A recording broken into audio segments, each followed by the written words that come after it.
খুব মজা আয়া, খুব ভালো লাগছে। তুই আজকে থেকে এই পাড়ার আমার বান্দা কাচ্চি বিরিয়ানি। তোর দোয়া খালি আমার লেগেই উঠবো, তোরে খালি আমি শুনবো, আর কেউ তোরে ধরবো না। I love you. রাজি হবি না?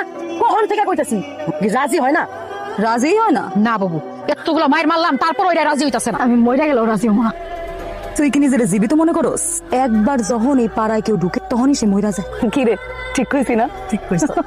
এই সিরিয়াস তোরা তো দেমাচ্ছি, হ্যাঁ যা কইতাছে মাইনা লো, বিরাট ভালো পাবি। আমরা আজকে মিটিং ছিলাম, এর ভালো পাইছি। এখন পুরান হয়ে গেছে, এখন আর রেট নেই। শোন, পুরুষ মানুষের না কাঁচা মাংস অনেক পছন্দ। রাজি হয়ে যালো, রাজি হয়ে যা। কইছি আমি রাজি হবো না, তোরা আমার মাইরা ফেলা, এরপরেও আমি রাজি হবো না। মাসুদ যদি তোরে রাজি করানোর দায়িত্ব নেয়, তোর কি হইব তুই ভাবতেও পারবি না। তোরা যখনই মন থেকে আমার নাম লবি, এই মাসুদ তোর সামনে হাজির। এটাই হলো মাসুদ। আল্লাহ আমারে কি মাটি দিয়া বানাইছে। তোরা এদিকে সব মিলে কি করতেছস? মেলা বয়সস মেলা।